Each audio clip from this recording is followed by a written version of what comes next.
My wife Danielle and I just celebrated our 2-year anniversary, and life honestly couldn't be better.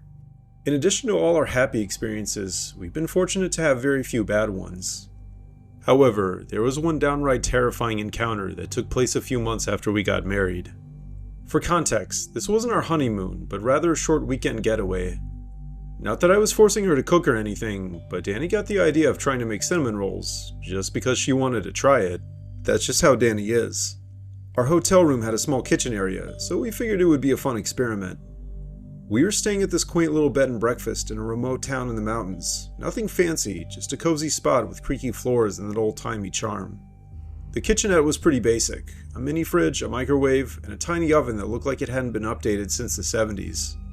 Danny had packed some ingredients from home, but we stopped at a local grocery store for the rest. The clerk there was this elderly woman with a strange, knowing smile. She eyed the cinnamon and yeast we were buying and muttered something under her breath about old recipes waking up. I laughed it off as small-town eccentricity, and we went about our day. That evening, after hiking, we got to work. Danny mixed the dough while I handled the filling, brown sugar, butter, and heaps of cinnamon. The smell was intoxicating, filling the room with that warm, spicy aroma that makes your mouth water. We rolled it out on the counter, shaped them into spirals, and popped them into the oven. As they baked, we sat on the bed, sipping wine and talking about our future, kids, a house, the usual dreams. The timer dinged after 20 minutes, and Danny pulled out the tray. They looked perfect, golden brown, and oozing with icing we drizzled on top. We each took one, still hot, and bit in. The taste was off. Not bad, exactly, but strangely metallic, like there was a hint of blood mixed in with the sweetness. I chalked it up to the cheap ingredients or the old oven. The taste wasn't bad enough to make us stop eating, and we devoured a few more. We laughed about how we nailed it for amateurs. But as the night wore on, something felt off.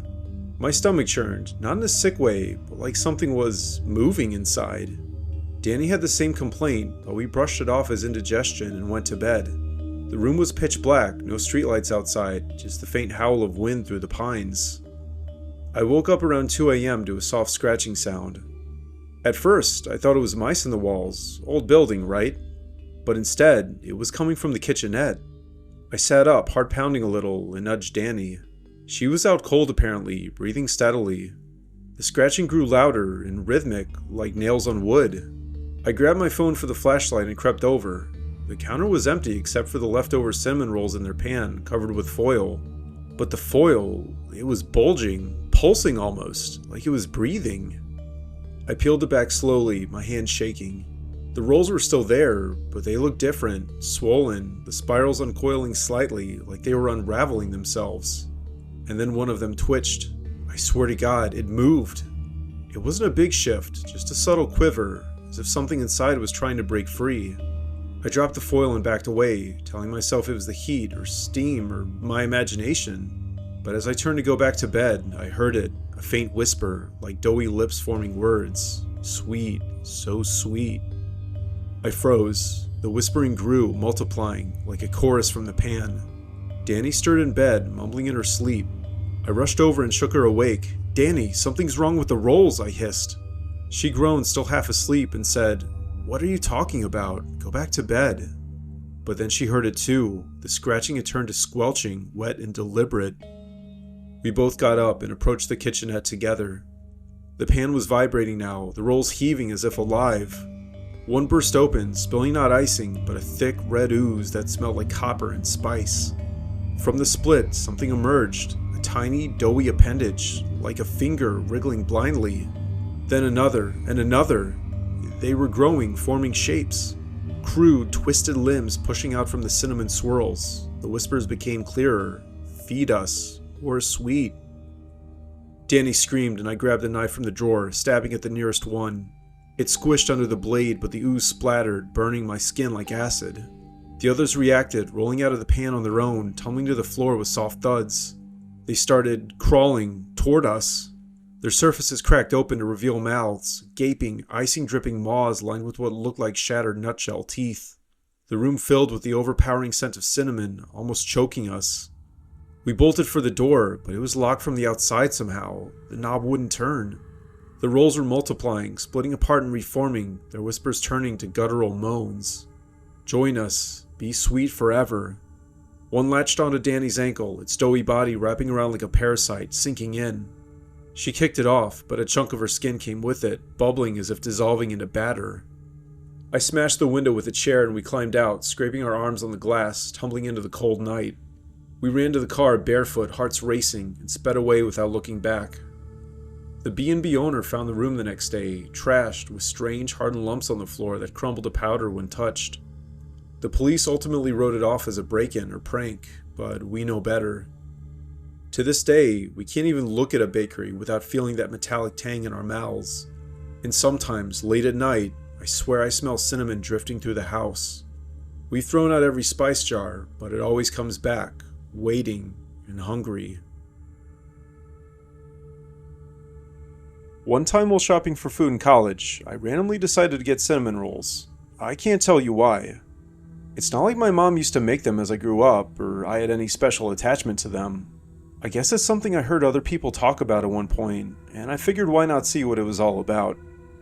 It was a late night run to the campus convenience store, the kind where fluorescent lights buzz overhead and the aisles feel too narrow after midnight. I grabbed a tube of those pre-made ones, the kind you pop open and bake in a toaster oven. They were cheap and easy, perfect for a broke freshman like me. My dorm room was a mess, shared with a roommate who was always out partying, so I had the place to myself that night. I preheated the tiny oven we smuggled in, unrolled the dough, and slathered on the icing packet once they were done. The smell was incredible, filling the cramped space with that sticky sweet warmth.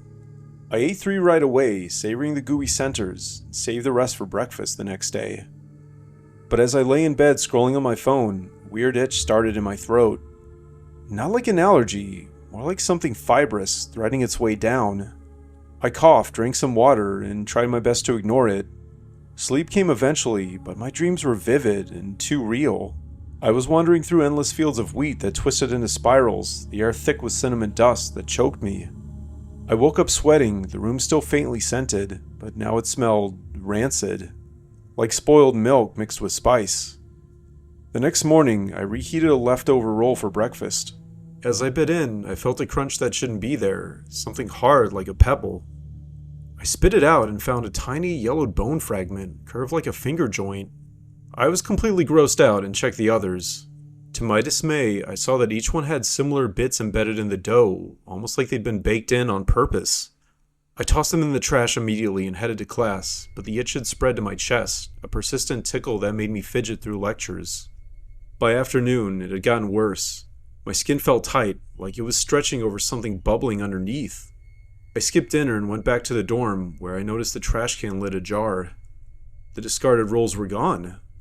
Not just eaten by pests, but vanished, with sticky trails leading under my bed. I laughed it off nervously, chalking it up to a prank by my roommate, but he texted he was still out. That night, the dreams returned, but this time I wasn't alone in those fields. Shadowy figures harvested the wheat, grinding it into flour with bones instead of stones, whispering recipes in a language that sounded like crackling dough. I woke up to pain, sharp, ripping sensations in my abdomen. Stumbling to the bathroom mirror, I lifted my shirt and saw it, faint spiral patterns etching across my skin, red and raised like fresh tattoos. They were swirling outward from my belly button. They pulsed with my heartbeat, and as I watched, horrified, one uncoiled slightly, like it was growing. The itch was everywhere now, even inside my veins. I could taste cinnamon on my tongue without eating anything. I panicked. Searching online for cinnamon roll bone fragments, I found buried forum posts about a recalled batch from years ago. There was something about a factory accident where workers fell into the machinery, their remains ground into the mix. But I thought it was debunked, right? It had to be an urban legend. Still, the spirals on my skin were real. I scratched at them until the skin broke, but instead of blood, there was thick, syrupy liquid, flecked with white icing like flecks. That night, I barricaded the door and tried to stay awake. The whispers from my dreams echoed in my ears, urging me to bake more, feed the hunger. Eventually, my body betrayed me. My hands moved on their own, rummaging through the kitchenette for flour and cinnamon we didn't have. I fought it, but I blacked out. When I came to, the oven was on, and my arms were dusted in powder, spirals now covering them completely. In the mirror, my eyes were glazed over, pupils dilated into black swirls. I don't remember much after that. They found me in the dorm kitchen, curled up, my skin cracked and oozing like overbaked dough. The doctors called it a rare allergic reaction, but I know the truth. The rolls weren't just food, they were a vessel carrying something ancient, parasitic, that infests and reshapes you from within. Now, in the hospital, the spirals fade during the day, but at night they return, whispering promises of sweetness. And sometimes, when no one's looking, I crave just one more bite.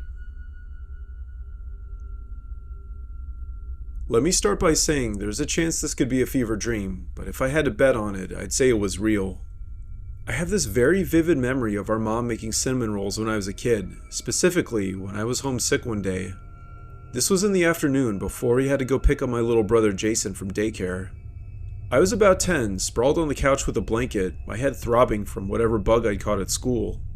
Mom was in the kitchen, humming an old tune she always did when baking, something folksy and off-key that made the house feel warmer.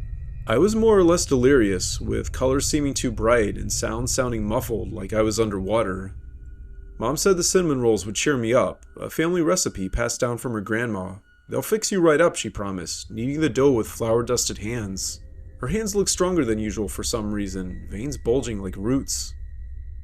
Eventually the smell hit me, that rich, spicy wave rolling through the living room, making my mouth water despite the nausea. I watched from the couch as she rolled out the dough, sprinkled the cinnamon sugar, and twisted them into perfect spirals. But something was off about the way she worked. It was almost too methodical, ritualistic, whispering words I couldn't quite catch over the hum. The oven preheated with a low groan, and she slid the tray in, setting the timer for exactly 22 minutes. "That's the magic number," she said with a wink, only her eyes didn't smile. While they baked, I dozed off, dreaming of spirals everywhere, in the wallpaper patterns and the swirl of my soup earlier, even in the way my fever sweat beaded on my skin. A sharp ding woke me up, and Mom was pulling them out, golden and glistening. She iced them thickly, the white glaze dripping like melting snow. "Just one for now," she said, handing me a plate. "Save some for Jason." I bit in, the warmth exploding on my tongue, sweet and tangy with a faint undertone I couldn't place, almost earthy, like dirt after rain. But this is exactly when things got weird.